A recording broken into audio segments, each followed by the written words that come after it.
This is the notion that crypto entrepreneurs can create traditional financial instruments outside of companies and governments' control.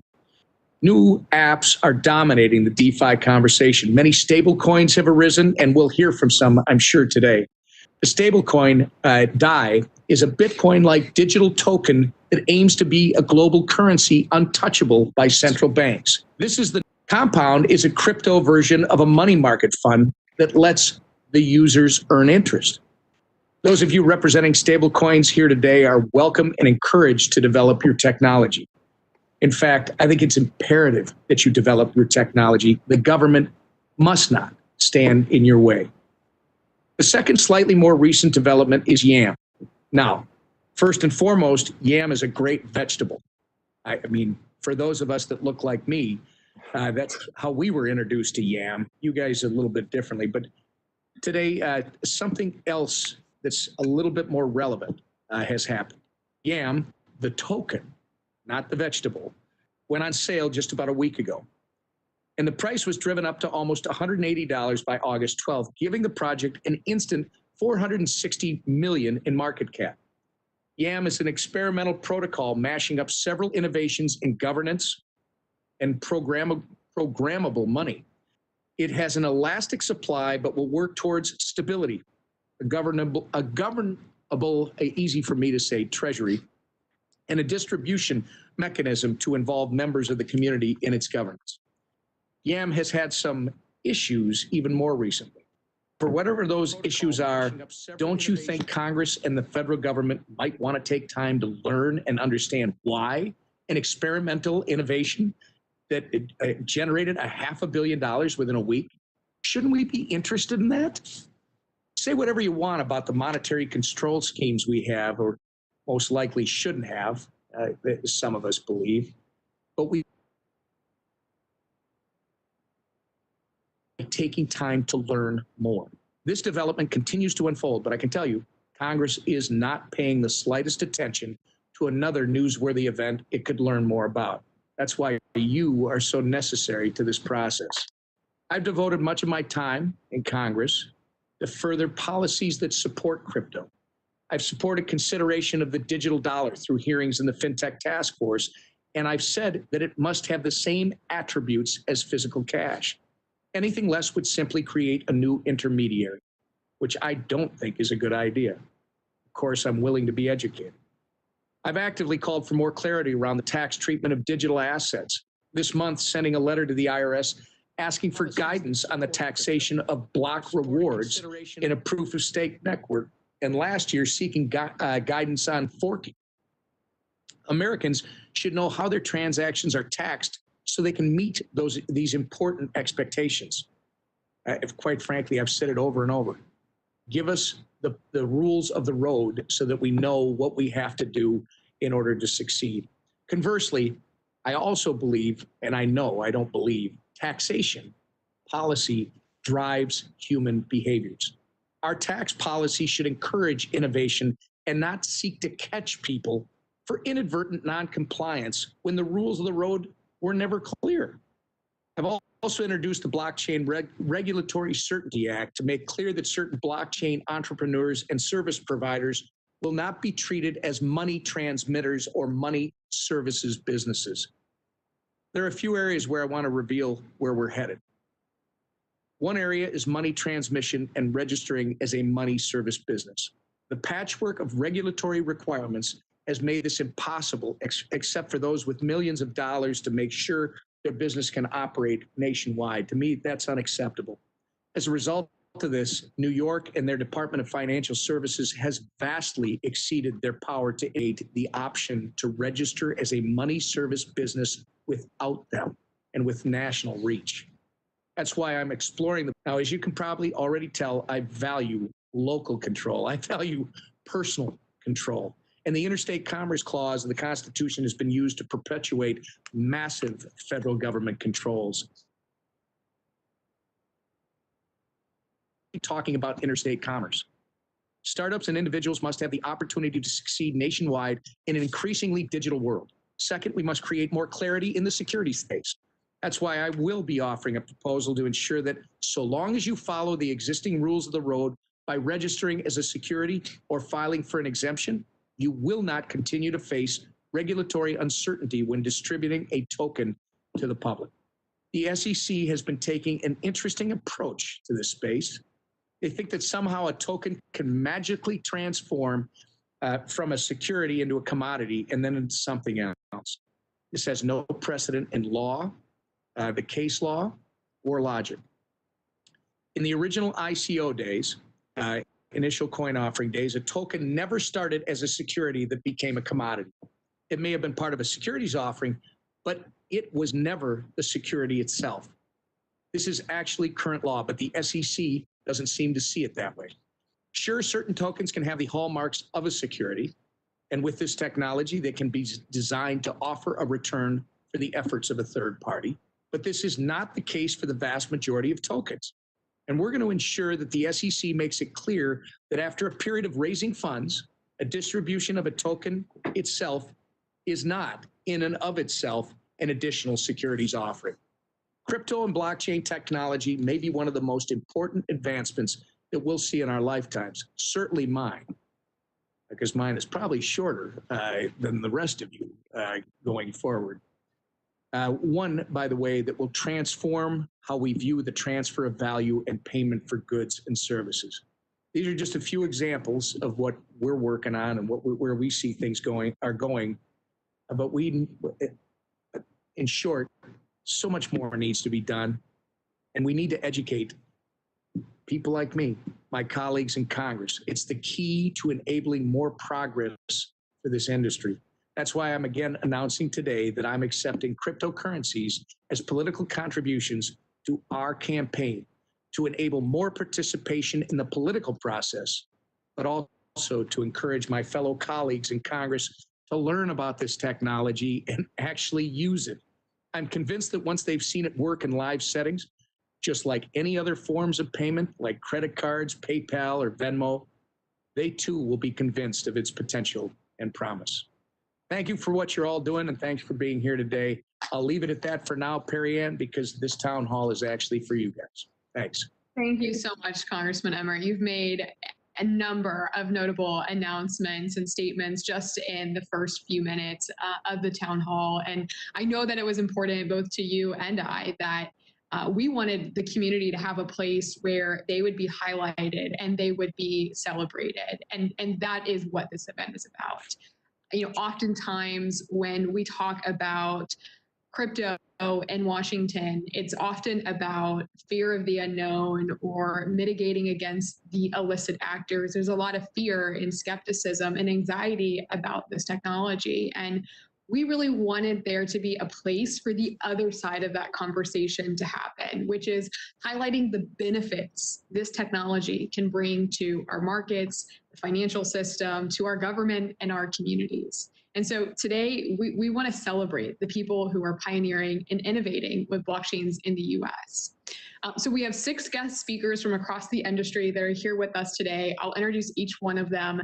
They will have the opportunity to have a discussion directly with Congressman Emmer, share their perspectives, talk through different challenges that they're having as businesses, crypto businesses operating in the United States. And then after that, we've extended the event because we wanted to make time for the audience to join us for an open Q&A directly with Congressman Emmer. So you have a chat function in the webinar. If you'd like to submit a question for the Congressman, enter it to all panelists so we can see it and we can compile those, and I will moderate those at the end after we get through each one of our speakers here.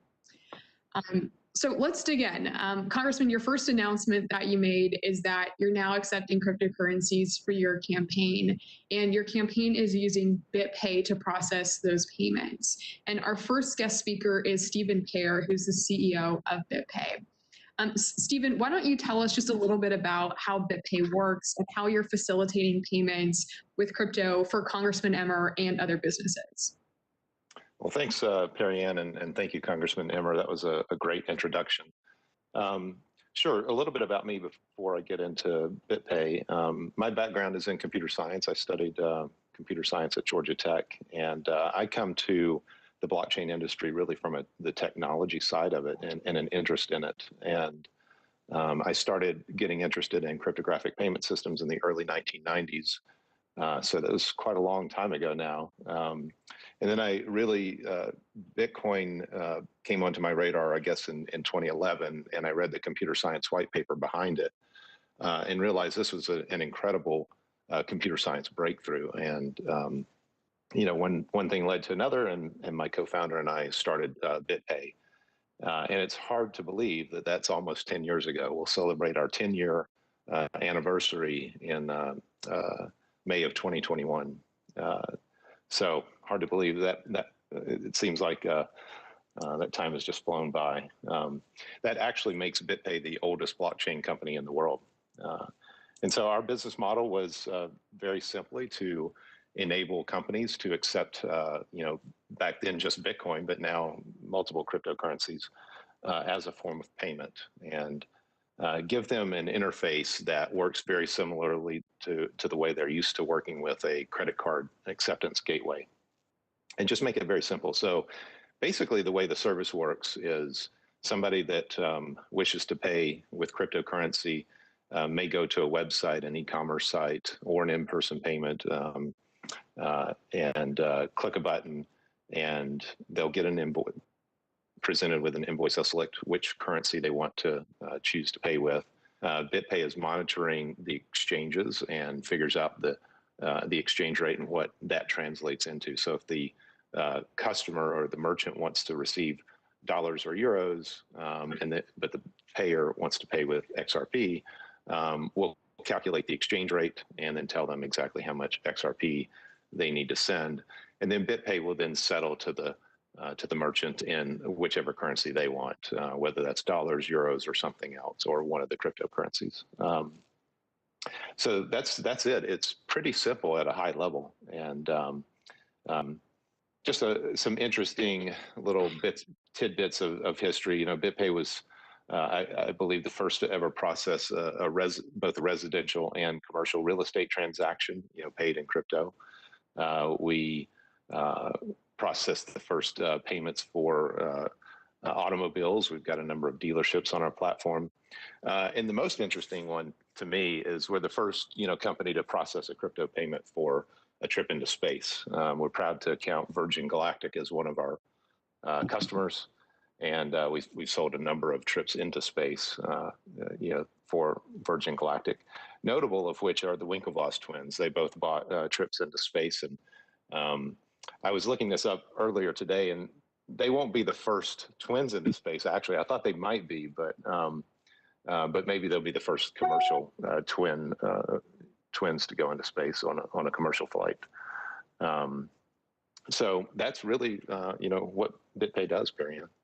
All right. I'm going to jump in, Perry Ann. I have a question, if that's all right. Stephen, first off, thank you so much.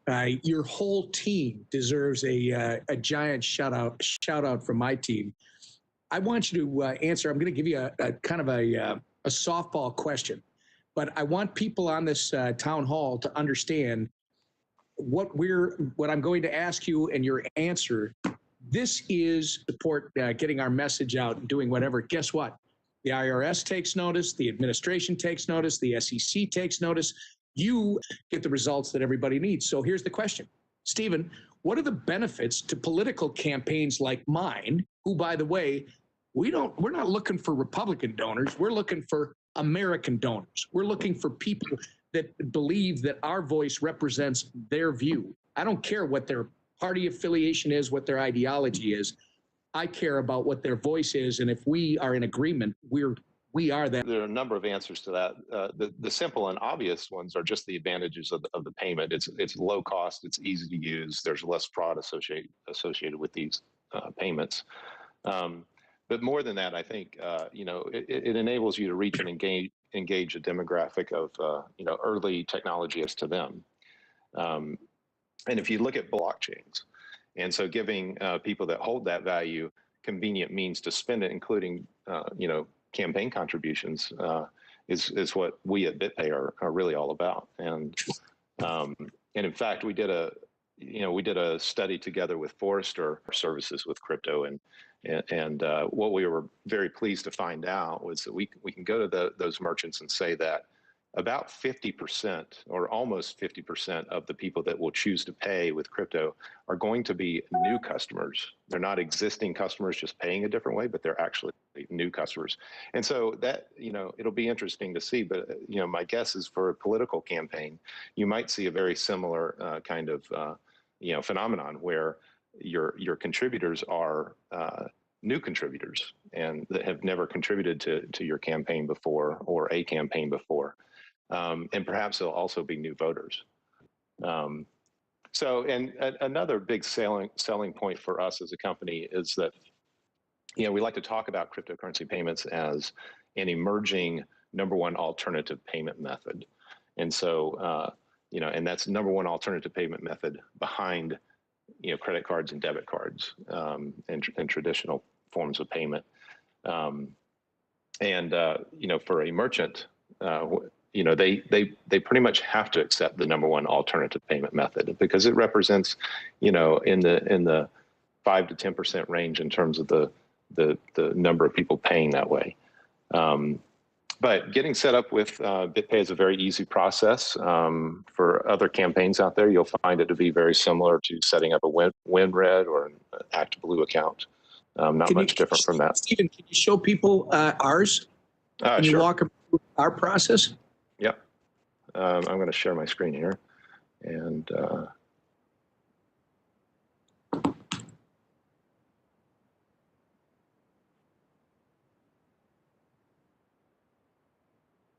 all right, can you see that? Yes. All right, so I've just gone to Emmer for Congress / donate in crypto, separated by dashes. I'm not sure how you get to this from the front page, but I'm sure you've got a button on there somewhere. Yes. There's a contribution menu. Yeah, you go to Emmer for Congress, hit donate, and then donate with crypto. There's 3 payment options. Donate with crypto, and it brings you to this page here. Great. And so once you arrive at this page, you'll fill in your information. I've put in, that's not my real address. I was going to call you after this. Yeah. Naturally, I've selected the highest donation amount of $2,800. And so you'll fill out this information here, and then you'll just click Give Now with cryptocurrency. And what that will do is take you to the next screen, which asks you which wallet you want to pay from. And so we support a number of wallets. BitPay has our own wallet, so I'm going to select my favorite one, which is, of course, BitPay. And then once you've selected the wallet you're going to pay from, now you're presented with a number of different options in terms of which currency to pay with. So you can see Bitcoin, Bitcoin Cash, XRP, Ethereum, and USD. So you mentioned stablecoins, Congressman, and we support 4 different stablecoins. They're all US dollar coins. We're looking to add support for Euro and British pounds and other national currencies in the near future. But today we support 4 different US dollar tokens. And a lot of people talk about central bank digital currencies, but what you can see here is that we already have central bank digital currencies. They're being implemented by various companies that issue US dollars on a blockchain, but it's here and it's live right now. So I got a bit of a dilemma. I know we have Jeremy and we have Brad on the call, and Jeremy's going to want me to pick the USDC token, and Brad's going to want me to select XRP. So I'm not going to make everybody happy, but I'll just select XRP. And then now you're taken to a QR code, which you would scan with your wallet, and then just click pay. It's 1 click and the payment's over. And I'm going to stop there because I think we've got another presenter that's going to take it a bit further. Thank you so much, Stephen. Yeah, I appreciate you showing us how it works. And just to highlight some of the benefits I see for campaigns, I mean, I really see this as a new technology to reach new people. Just as some of the first campaigns that set up websites or social media accounts and started engaging with technologies to talk to additional communities, I think cryptocurrencies and blockchain technology is going to be a tool for campaigns to give them the leading edge to reach new people. So this is I think, a great tool for campaigns. And Congressman, I think others will be smart to follow in your footsteps, because there'll be many benefits that come with engaging and using this technology to engage new people. Well, thank you, Stephen, and thank you for your support with this process here. Thank you. Okay, I'd like to introduce our next guest speaker. Up next is Matthew Rozak. He is the chairman and co-founder of Block, and he also serves as the chairman of the Chamber of Digital Commerce. Matt, I feel like this moment today has been a long time coming. You were with us when we launched the Chamber 6 years ago. And when we first got started at setting up our offices, we did face a lot of challenges where a lot of people didn't understand what blockchain or cryptocurrencies are. And we got a lot of pushback about who we are and what we're doing. And to be today with Congressman Emmer having a celebration of innovation, to me, it's an exciting moment. What does this signify to you? What does this moment mean to you? Thanks, Marianne, and thanks for putting this together. This took a lot of orchestration, and most certainly this has been a while in the making. I know this has been on your whiteboard for quite some time, not only to educate members of Congress, but enable them to really accept and interact with this new technology frontier of crypto. So this is really a historic milestone for this industry to be doing this as a big stepstone, and hopefully will other members of Congress will have a wake up and smell the crypto moment, if you will, as they have some takeaways from this town hall. So I think in many ways the Chamber's been building towards this for quite some time. I do want to commend Congressman Emmer and especially your staff in working with a lot of the folks on your team. Very thoughtful, and most certainly your interactions with the Blockchain Caucus and your understanding of this technology. I think Congress gets a bad rap for not necessarily understanding new tech, not being very having any technical background. You've really been impressive in terms of your grasp of this technology, and really thinking through not only the blockchain rails, but crypto as an incentive mechanism, as a value mechanism that rides on top of these blockchains. So it's been very amazing to watch this transformation in terms of how members of Congress are understanding this more and more, but we still have a long way to go. My background in this space, I originally learned about Bitcoin in 2011 and started investing in a lot of the bridges, roads, and tunnels of crypto and blockchain, and made just under 100 investments in a lot of the projects and platforms in this space. I've always viewed crypto and blockchain as a generational opportunity for entrepreneurs and investors, which translates into once in a lifetime. It's in my mind bigger than the internet scale of opportunity to really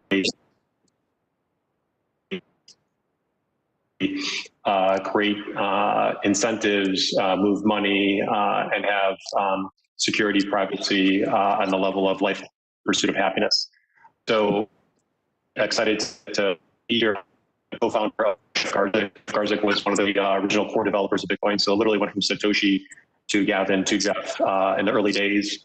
Block builds crypto infrastructure. So we power a lot of blockchain networks out there, wallets, exchanges. We've worked with banks on building their wallets, and a compass for how they interact with crypto networks, not blockchain strategy sessions, but really trying to get a bite and understanding of how crypto can benefit them. So it's been a pretty exciting journey, and obviously also serve as chairman, proudly serve as chairman of the Chamber of Digital Commerce.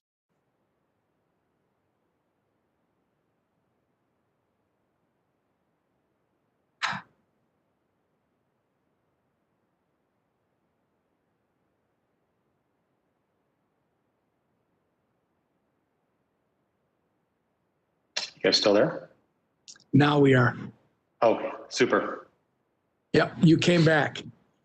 I think you took one of Stephen's trips to space and came back to us.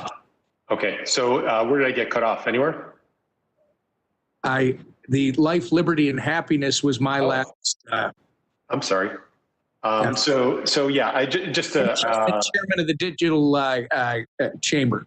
Okay, super duper. Okay, well that's a little intro, and again, hats off to you, Tom, for understanding this narrative and pushing this narrative forward. It's super important to this industry. Well, Matt, I just want to thank you and Perry Ann. You've been, as other people in this space, fantastic to us. Look, I can't take that credit because everybody on this call who knows my office and has engaged with my office has at some point engaged with Landon Zinda, my legislative director. He's the one who introduced me to this. That, and as you all know, those of you who know me, I have a lot of kids. My youngest is kind of like Stephen. You know, he's building his own computers, and I felt it was necessary for me to learn where this was going, and it fits a libertarian piece of me.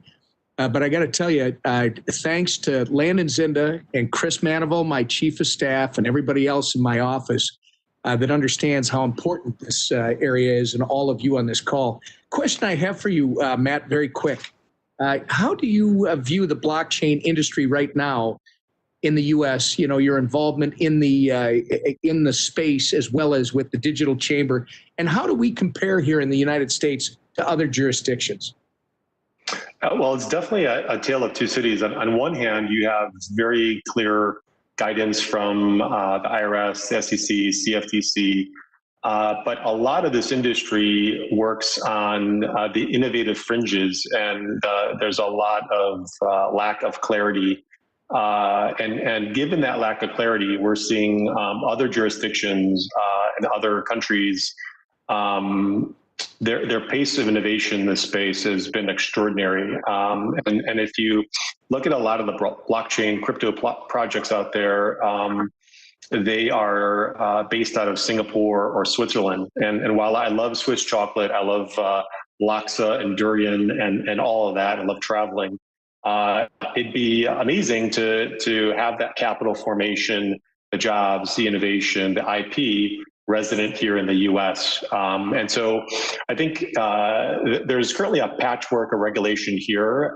There's better clarity in other jurisdictions. And, you know, I can speak for a lot of crypto entrepreneurs that they'd much rather build and expand here. And we're lagging behind in a lot of that. I think the U.S. historically is a good catcher-upper in terms of kind of being late to the party on certain things. In this regard, they help on a lot of the airline miles this industry is taking on.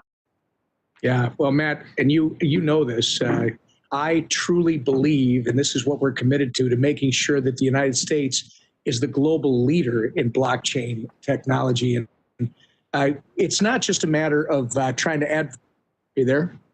Yes. Okay, I think the picture must be lagging, so apologize. But here's what I just wanted to make a point.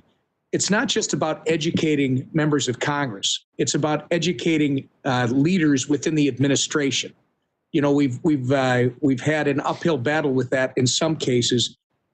One place where I've been trying to weigh in recently is we've been advocating for this with Larry Kudlow, because that's what he's all about, right? And that's what this president has said he's all about. We need to be the global leader when it comes to blockchain. We need to be the global leader when it comes to this industry. And I that's what we truly believe. And I know that's what you have been advocating for ever since I met you and Perry Ann. Yeah, and we had the same kind of opportunity and risk associated with the early internet, with how it was thought of, regulated, and handled. And that's accrued incredible benefit to the U.S. Entrepreneurship, capital formation here. We have another swing at the bat here in something that's much larger. And so it's really important to get it right, or at least have the framework to try and get it right. Totally agree. Okay, well, I think without further ado, I think the next part of the agenda is to make a contribution here. So I'm going to do a screen share and get this.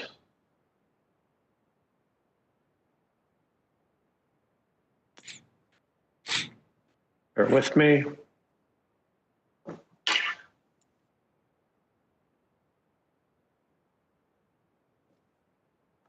Okay, can you guys see my screen? Yes. Okay, great. So I'm not going to share my personal information, but I'm just going to do the, I selected 2800, which is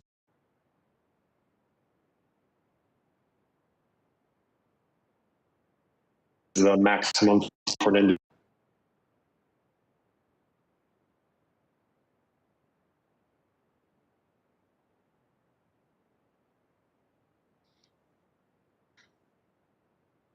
Hey, Matt, your feed is going in and out. I am not hearing you.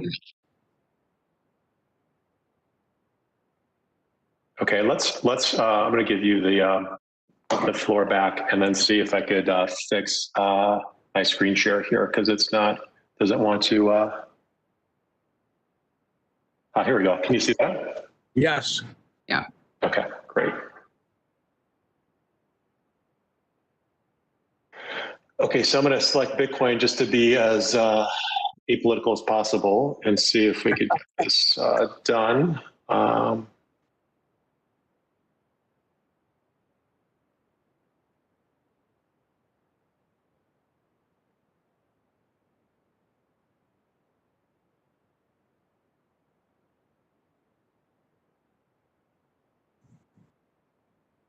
All right, Matt, we're not hearing you, but for what I can see, we have the BitPay and invoice up, and Matt is making a contribution live over the webcast right now. And you can see how simple a process it is for the donor, where you have the option to make a donation using credit cards. You can also send a check-in, and now you can send cryptocurrencies on Congressman Emmer's campaign site. So this is somewhat of a simple process. I know some of the questions that we've got at the Chamber PAC is, how complicated is this? And you can see that it's really not complicated at all, and it's a very seamless process, both for the... Appreciate the support. I can't wait to tell Thanks, everybody. Thank you.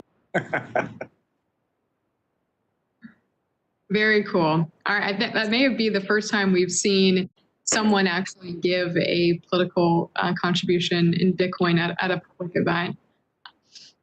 So our next speaker is, and our third speaker is Jeremy Allaire.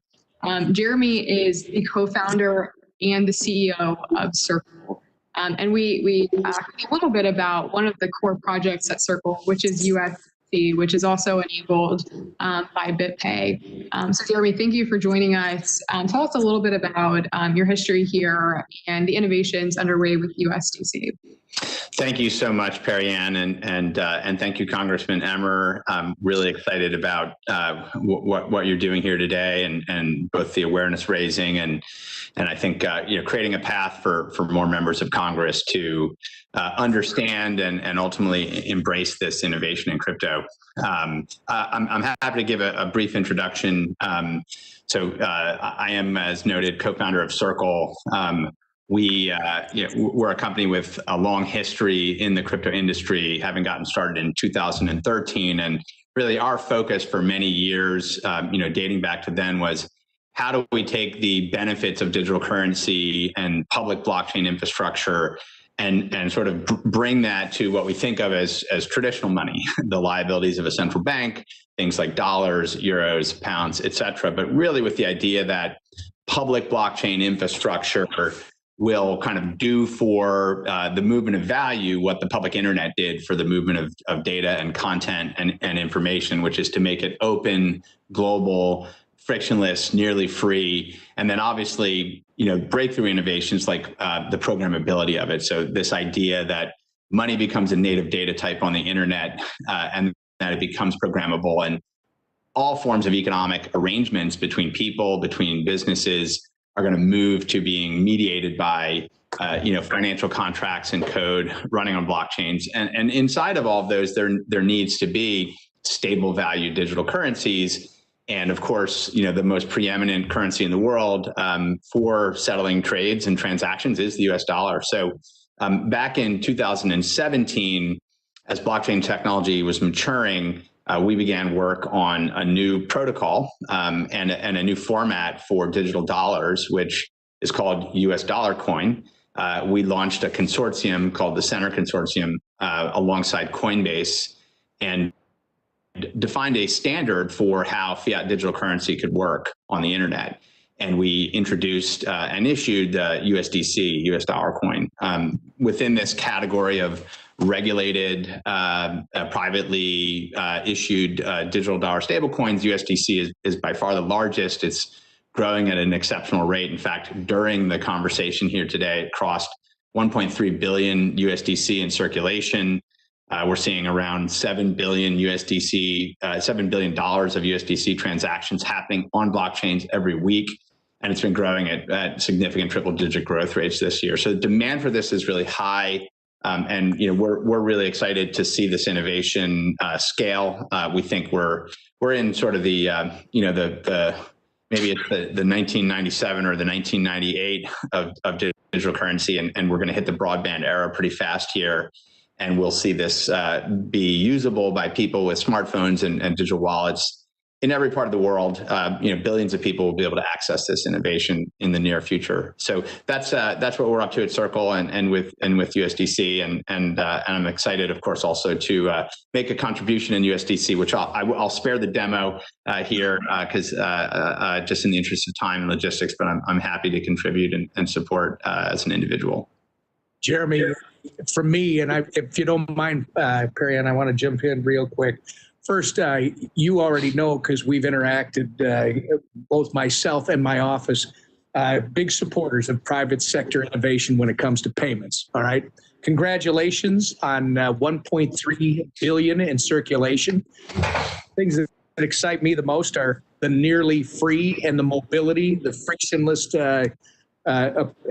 concept that you're actually making a reality. Yeah. And then advance it and help advance it. Thank you for everything you're doing for the United States, for us here, and for our state. Thank you.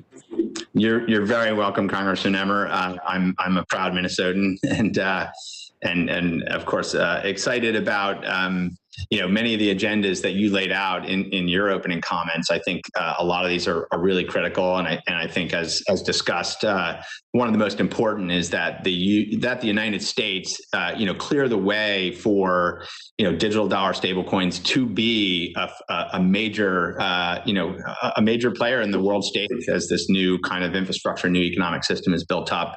And ensuring that obviously the safety and soundness or the anti-money laundering concerns are addressed, but at the same time enabling this as digital cash, enabling this to be used incredibly broadly and widely. Which from your comments, obviously we know you're very supportive of that, and so thank you. Well, thank you, and remember, this is a lot more safer when it comes to the AML, know your customer stuff than cash. So yeah, thank absolutely. you.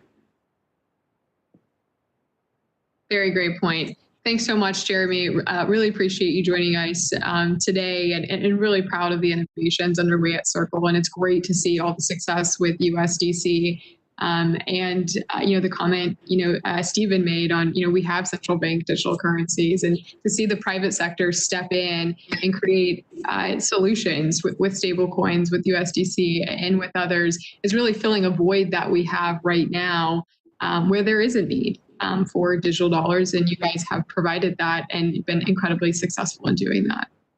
Thank you. Okay. All right. Up next, we have BradGarlinghouse. Brad is the CEO of Ripple and the head of the XRP army. I have seen more questions for Brad than I have for anyone else so far. You have a great following here, Brad. For those who are not familiar with Ripple, I don't know who that is, because I think we have all of your followers here with us on the town hall. But this is a U.S. Born and bred company, and also you have also seen significant growth and success. Just tell us a little bit about the Ripple network and the token XRP that lays on top of that. Well, let me start by thanking you, Perry-Ann, for bringing us all together. It really is an honor to be here alongside Jeremy and Stephen and Matt, and I know guys coming up here shortly.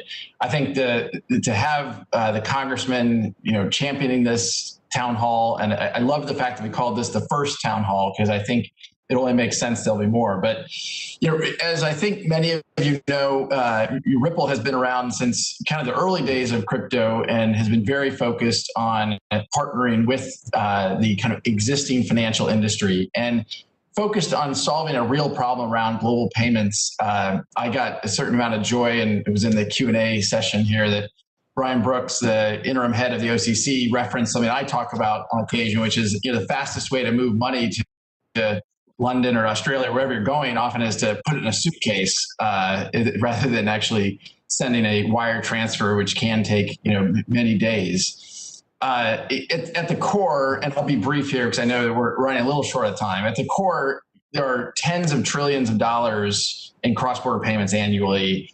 There's a lot of that tied up in how that system works, the infrastructure, and we really think by creating this internet of value, enabling value to move the way information moves today, there really is a way to unlock that value, which is, it's good for the entire, frankly, the world, right? If we can unlock working capital like that and make it useful, I think that is great for the planet.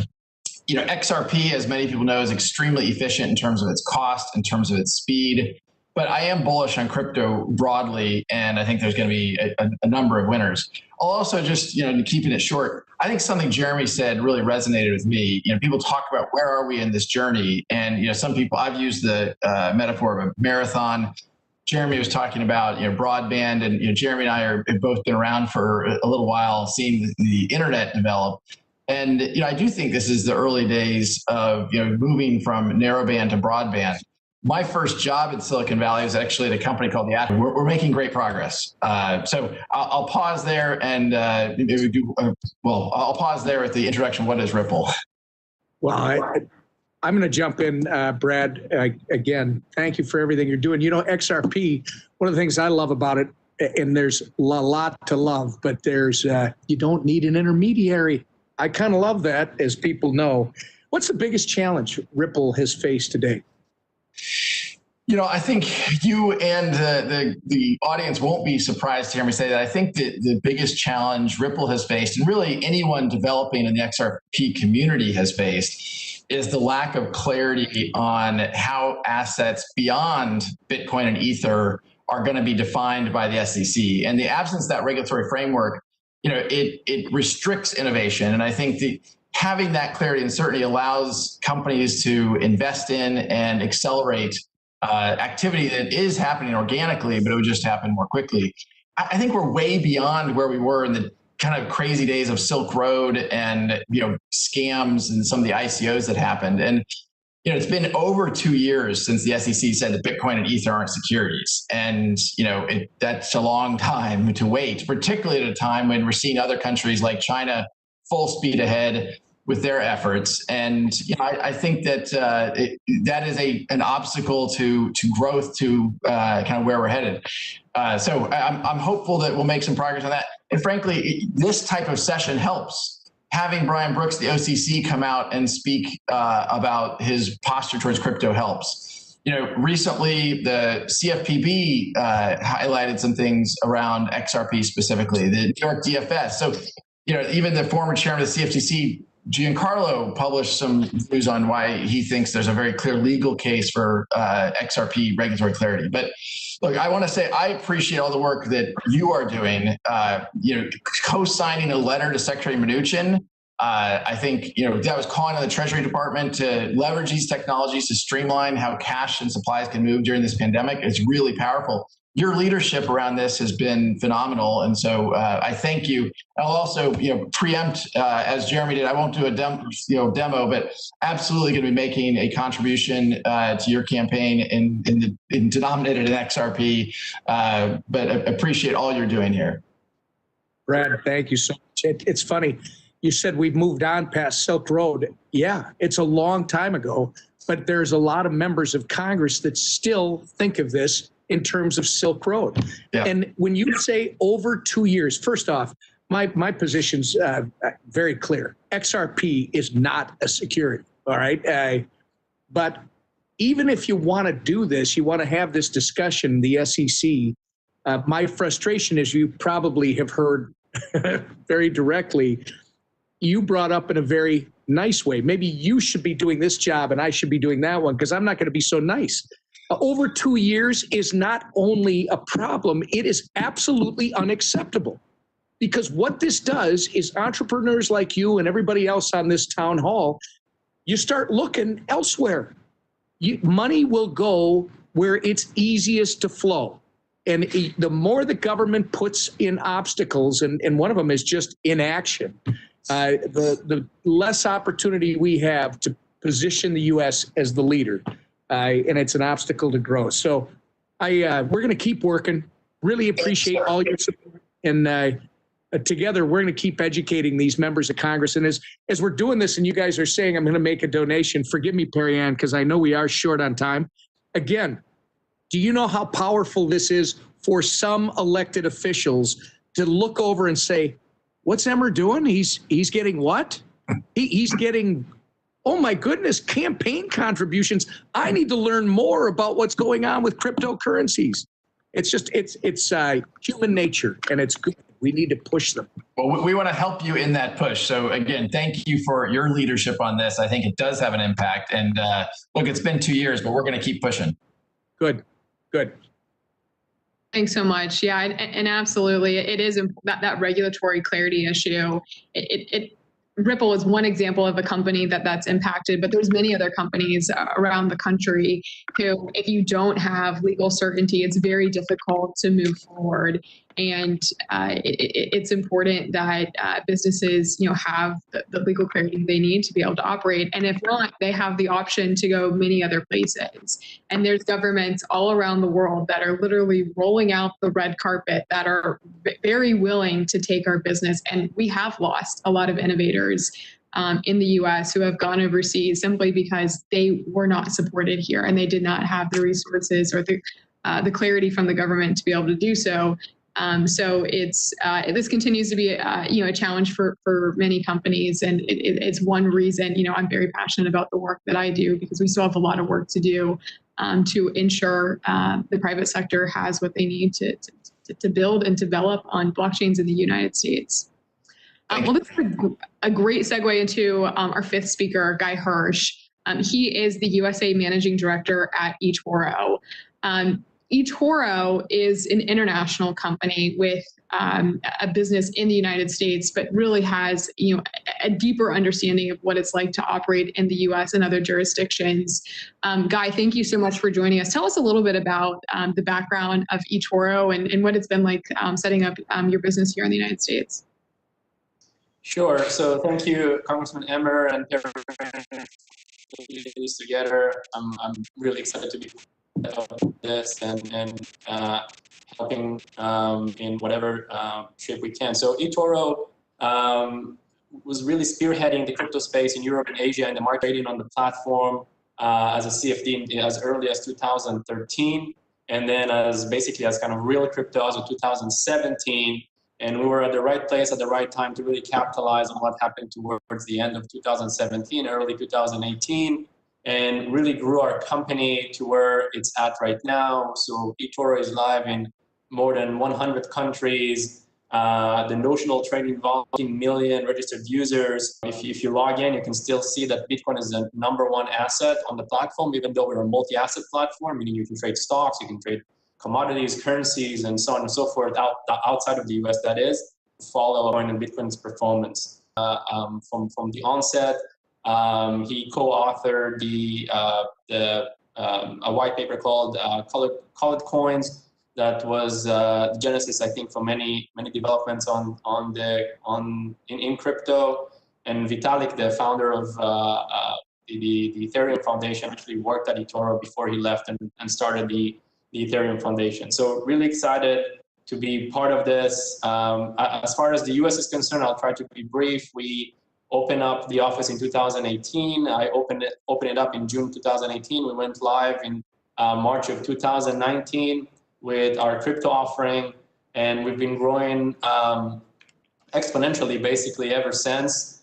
We're putting a lot of effort in educating people on giving them tools and information about what is crypto, what is trading responsibly, and we keep innovating in that space in order to try to bring about this massive change, this paradigm shift in how people transact, how people invest, and we feel very strongly that the U.S. should be the leader and allow companies like us to flourish here and make the U.S. the center of the attention and the place where basically the playground for new experiments, so we can continue to grow and we can continue to bring the prosperity that this industry is presumably bringing to as many people as possible.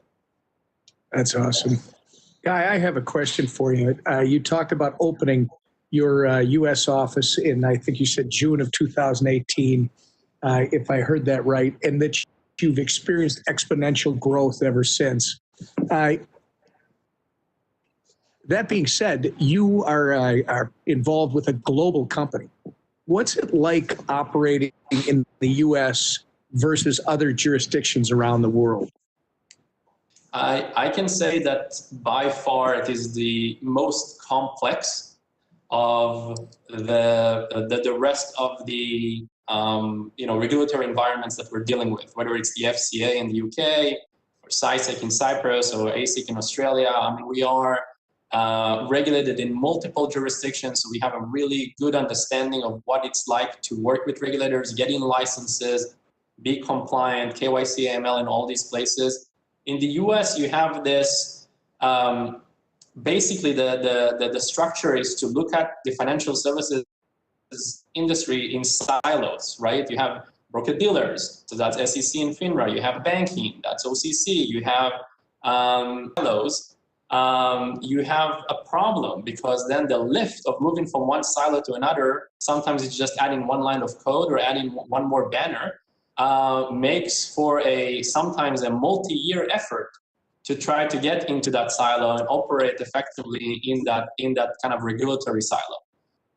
So I think today, if you look at the eToro Group, I am dealing with more regulators than all the other eToro Group combined, just because I have to deal with all the state regulators and the federal regulators. We're obviously embracing it. We want to make sure that we play by the book, but there is so much, I think, room for, I would call it legislation innovation, right? To transform the 1940s Act. I mean, just the name hints that we need to do something about that.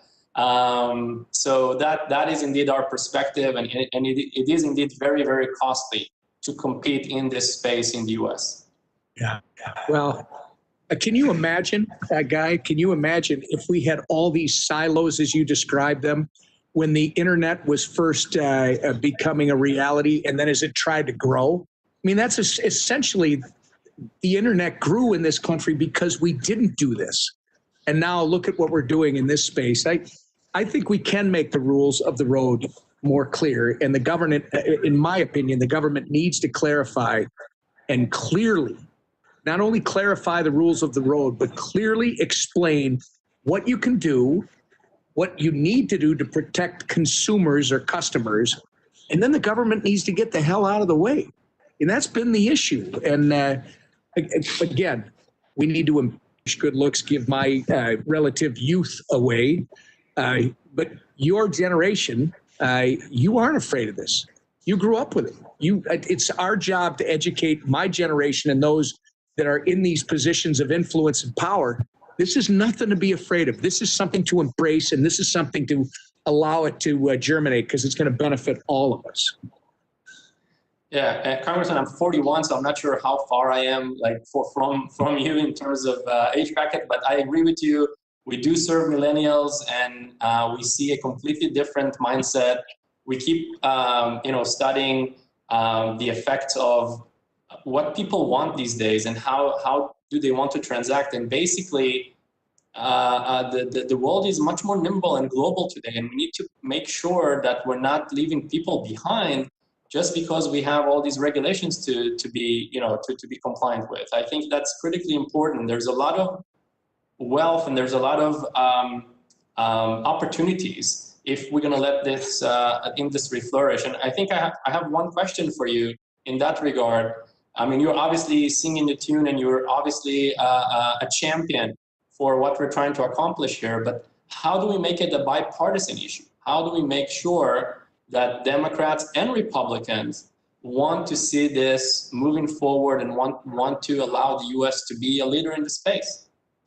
Yeah, well, look, I think first and foremost is, and I'm going to be a little bit different because the question is phrased the right way, but where I want to change it is, it's not about making it bipartisan.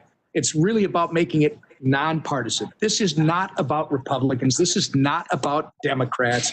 This is about human beings, right? It's about human beings and the way we relate to one another, not just communicate, but the way that we exchange value for value. And I think once you start appealing, and let's take the label off right now, because people run for office with a certain label, but there are different types of Democrats, there are different types of Republicans, and many times most of us don't even know who in God's name they are based on what they're saying. You have to find people who believe in the power of the individual. You have to find more people that understand I should be able to control my own financial records. I should be able to control my own healthcare records. I should be in charge of my universe as we move into this technological age. You know, we came from the agricultural age, then the industrial age. We are in the technological age. The financial system that you folks are creating is the next generation, the next century. This is, and really, you got to get people to understand, put your fear aside and think about what's possible. And I think we've unfortunately got some people in Congress who they've chosen to ignore the tremendous societal impact of a technology that can empower anyone anywhere to become financially independent and to chart their own course in life. These are the innovations that we can share to make this less of a partisan issue and more of a people issue. And I give the best example. It's giving people access to the financial system. If you think about the first book I ever read was The Age of Cryptocurrency, which Landon Zinda gave to me probably 5 years ago. It's really what turned me on to the whole area. It's like, this is not Silk Road. This is about me, Tom Emmer, being able to do what I want to do without Big Brother telling me what I can do and what I can't do. Just the freedom that it could create is phenomenal. But then it also taught me this. You know, I traveled when I first got into Congress to places like Nairobi, and I toured the slum that was there, and how people were already using this technology, not specifically this, but they were already using a online technology in Africa that we weren't using as prevalent here at that point. And then it started to be about, think about that young lady, the young woman, in a culture where women they're not allowed to handle money. And there was a story in the age of cryptocurrency of how this empowered young women in cultures where they had not been given that power. And it goes well beyond my little universe about my freedom.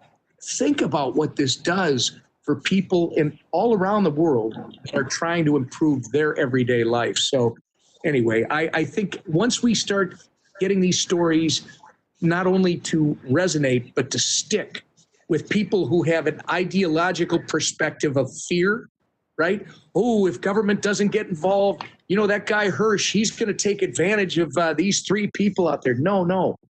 What Guy Hirsch is doing, what eToro is doing, is empowering. that individual out there to actually reach their full potential and make their own decisions. So I think that's how you turn this into a people issue as opposed to a partisan issue. And the other one, Guy, quite frankly, and I'm kind of laughing while I'm saying it because I didn't expect it to feel this way, but I already know because I'm involved in this this ugly world of politics, that when they see that you can raise money using cryptocurrencies, you're going to see a whole bunch of self-interested people go, oh my gosh, I better learn a whole bunch more about that. That's going to be good for you. That's going to be good for me. Most importantly, that's going to be good for people regardless of their ideology, because it's going to have them access more of what you and everybody on this call are all about. 100%, Congressman Emmer, I totally agree with everything you just said. By the way, we call it digital migration, the process you just described, meaning the ability to protect your wealth and provide for your family without the need to physically move. That is one of the things that crypto brings us. I really wanted to thank for your leadership. I wanted to keep it short. As a courtesy to Brad, I will make the donation to you in XRP. So that will definitely happen. As soon as you move to the speaker after me, I will make the donation, and I totally agree with you. Once more people will see that they can actually accept donations in this, and this is an industry to be reckoned with, then we will see more movements. I totally agree with you. Thanks so much, Guy. And I see there's a number of people who are nominating Brad to be the next president of the United States in the chat. So you never know what's going to happen. Our next, our sixth and final speaker is Charles. Only if you're my running mate. Oh yeah, well, that would be something. That would be something. I got to say to Brad, Perrianne, who would want that job? But go ahead. I don't want it. Yeah, it's definitely a tough job for sure. Okay, so our next speaker is Charles Castrella. Charles is the CEO and the co-founder of Paxos. He was one of the earliest financial services that got into crypto. He started getting involved in the space in 2010. He founded Paxos in 2012, so has a really just deep history and understanding of the space. Paxos is known for taking a very regulated approach to entering these markets. Chad, tell us a little bit more about your vision at Paxos in Pax. Thanks a lot, Perrianne, and Congressman Emmer. Great to see you again. I think you were the last person I saw before the pandemic created a lockdown. So it's good to see you doing well and being healthy. So anyways, it's great to be here. Let me tell you a little bit about Paxos for those of you who don't know us. We are a regulated trust company in the state of New York.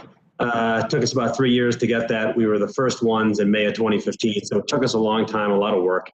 We're very proud of it. So we were the first company to receive a trust company charter to operate in crypto and blockchain in the space. We predate the BIT license. And the reason we went through and created the trust was because we really saw the possibility of this technology of crypto and blockchain to fundamentally change financial markets. And that's my background. And I think when we look at what we're building at Paxos, it's about creating financial market infrastructure for this new open financial system.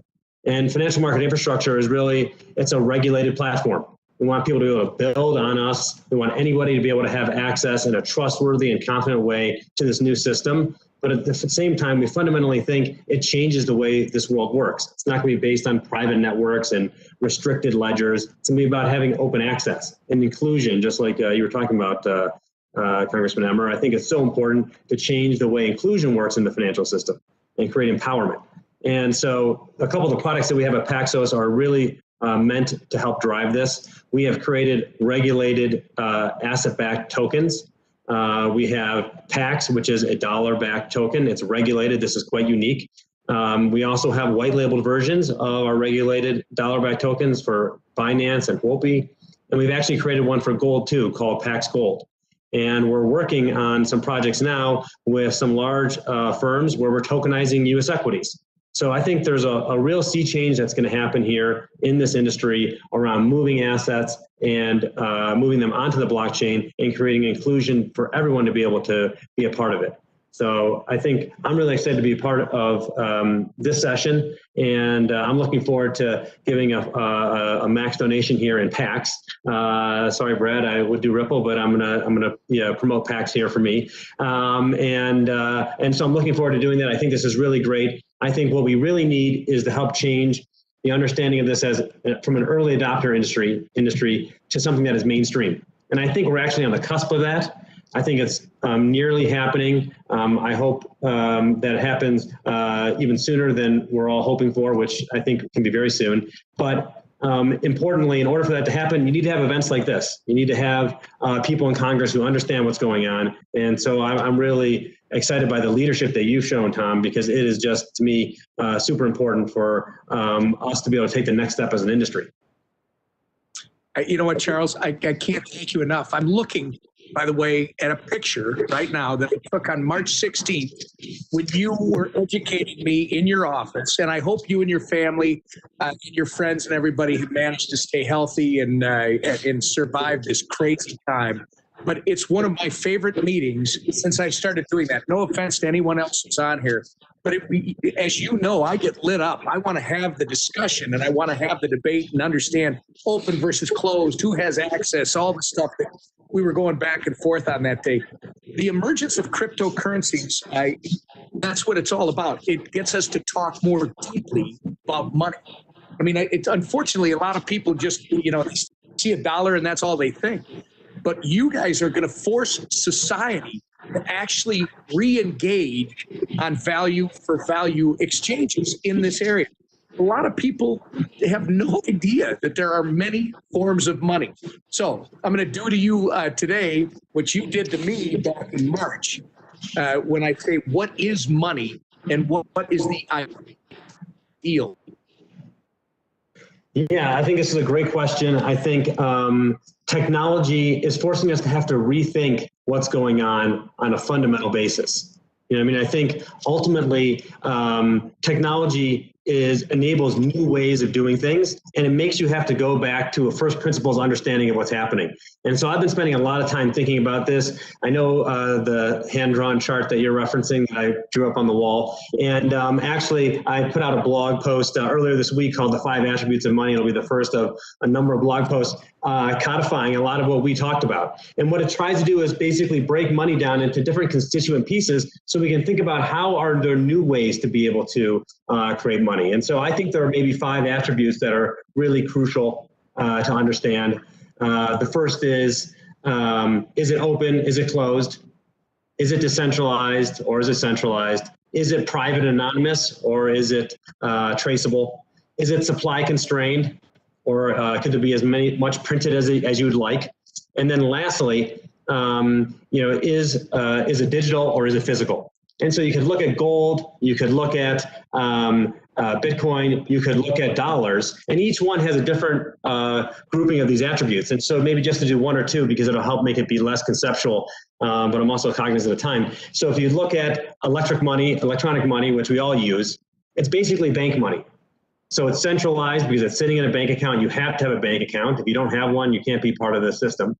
It is closed. Right, so it's centralized because it's issued by the Fed. It's closed because you have to go through a bank. The supply constraint is completely open. As much as printed is as much as exists. And it's fully traceable, and it's natively digital. So that's dollars. Think about something like Bitcoin and compare it to that. So Bitcoin, it's open. Anybody can access it. It's decentralized. Nobody controls it. It's pseudo-anonymous, so there is some levels of anonymity to it. It's supply constrained, and it's natively digital. I mean, it's really a much different thing. And understanding these attributes will allow us to think about how to think about central bank digital currencies, how to think about stable coins like what we created with Pax. Because ultimately, changing the characteristics of money will allow us to change the financial system on a fundamental basis, to be one that's more open, to be one that's more efficient, one that frees up capital, one that has less systemic risk. I think the number of benefits we can get from changing money around will lead to the entire financial system itself being able to be altered from one that's basically account-based to one that's token based. And that gets to the point you were making earlier. How can you allow people to be self-sovereign over their own financial information, their own identity? And you can't do that in an account-based world. You're relying on some intermediary at all times. And really, I think this concept of moving towards an open system is going to have to hinge in a large part on privacy. Capitalism is dependent upon having free markets, and free markets are to a large extent dependent upon having privacy and a right to privacy. And there's nobody who's going to use a public blockchain in any kind of scale, any kind of size, any large company, if their information is going to be public. It has to be private in a way that it doesn't leak information to their competitors or to or in any other way that would impair their business capacities. And so I think this is going to be an important topic, and there's more innings to go on it. I talked in the Senate Congressional Committee about this as well. I think it's very exciting times, and I hope that we take the leadership position here because it's just so important for us to get this right. We have to, and I know we're running out of time, Barry Ann, but I do want to thank Chad. He's been a great friend, and I love these debates. And Chad, because we've talked about it a little bit, I know we're in a very interesting, as you said, time in our economic and monetary history where governments, not just here in the U.S., but around the world, have been accumulating unsustainable amounts of debt. Central banks have been experimenting with, like you said, the digital currencies. I want you to fast forward 5 or 10 years. You just said we're right on the verge of a transformation. But do that. Look out 5 or 10 years. Where do you see all this going, and where do you see cryptocurrencies fitting in the future? Well, I think we're on this cusp right now, going from early adopter to mainstream. And that means going from a shift of, say, tens of millions of users to hundreds of millions or even billions of users. That's the promise of this technology. That's why I'm excited by it. I think that's why everyone's excited by it. How can this change everybody's everyday life? And the reality is the current system is not sustainable. Fiat currencies, and I don't think this is controversial to say, always end in massive devaluations. It's happened every single time. I don't think it'll be any different. This is not a knock on the U.S. It's, I think other currencies are in worse shape. But nonetheless, they're all going to end up getting devalued. And we're going to have to think of a new way to move money around. Maybe that will be a CBDC. And if we can't get it right from governmental policy perspective, then it'll end up being a cryptocurrency. And, I think there are a lot of good reasons why I hope we get this right. I mean, it's important for the U.S. To have the position we've had as a reserve currency. But at the same time, what's even more important is that we build a financial system that allows everyone to participate, that allows freedom, and allows us to continue to develop and keep the position that we have as the preeminent economy in the world. So I think there are just so many things that are going to happen between now and the next 10 years.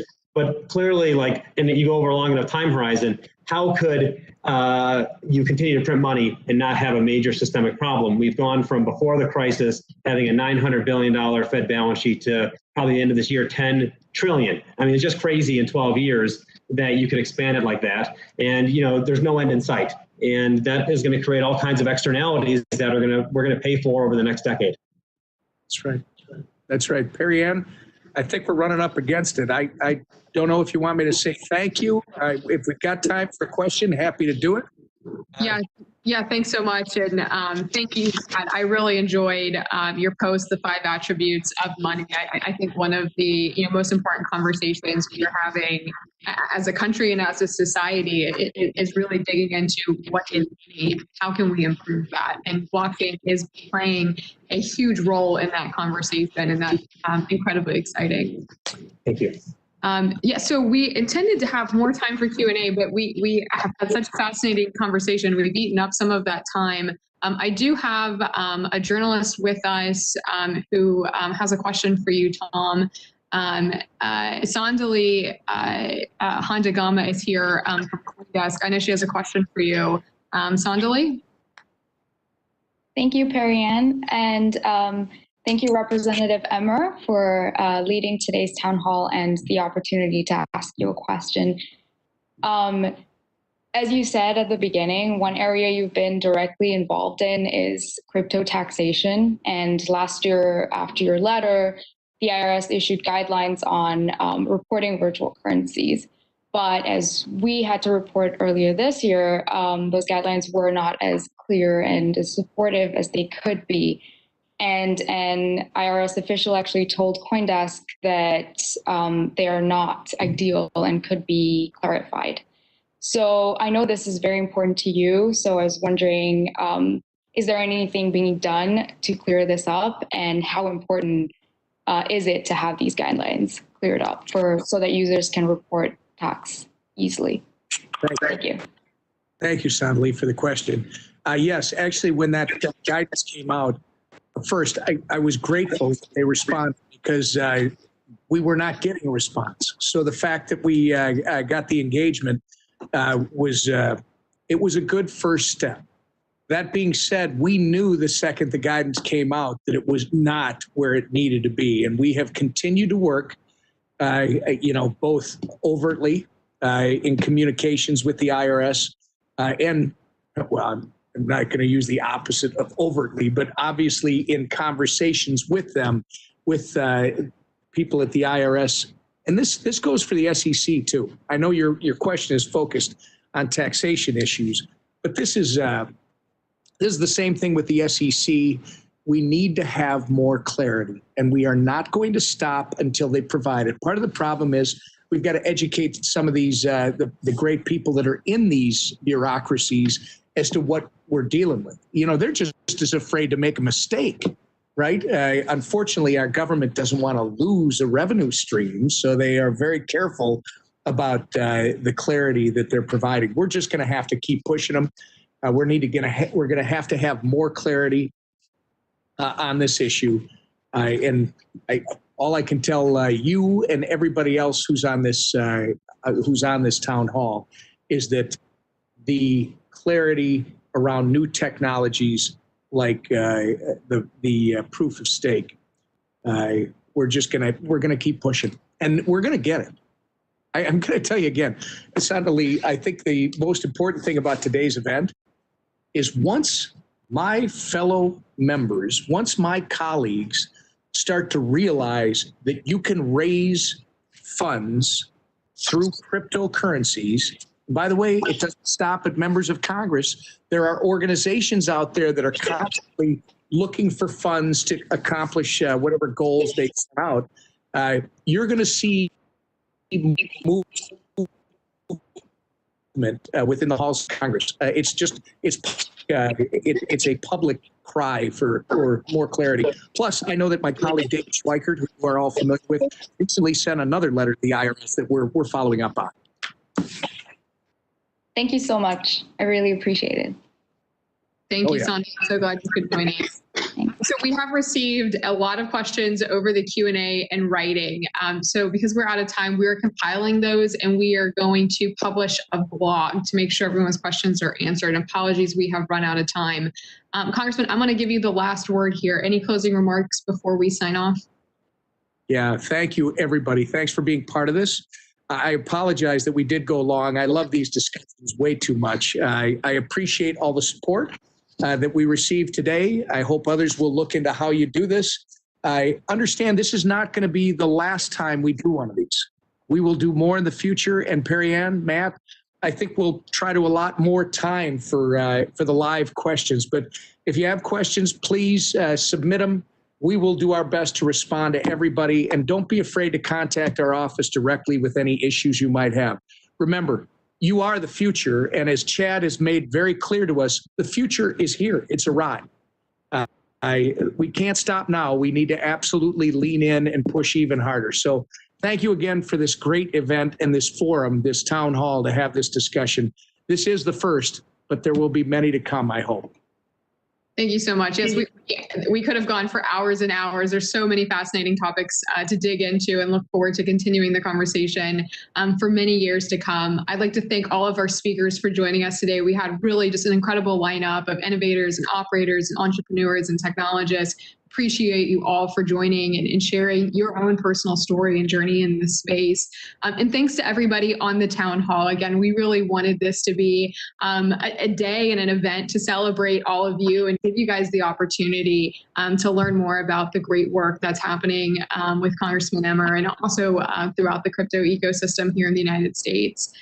Congressman, I do want to commend you on being able to see and recognize the full picture and the full scope of what this technology means for our future and for the importance of supporting the innovators that are pioneering in this frontier, because these guys, they have hard jobs.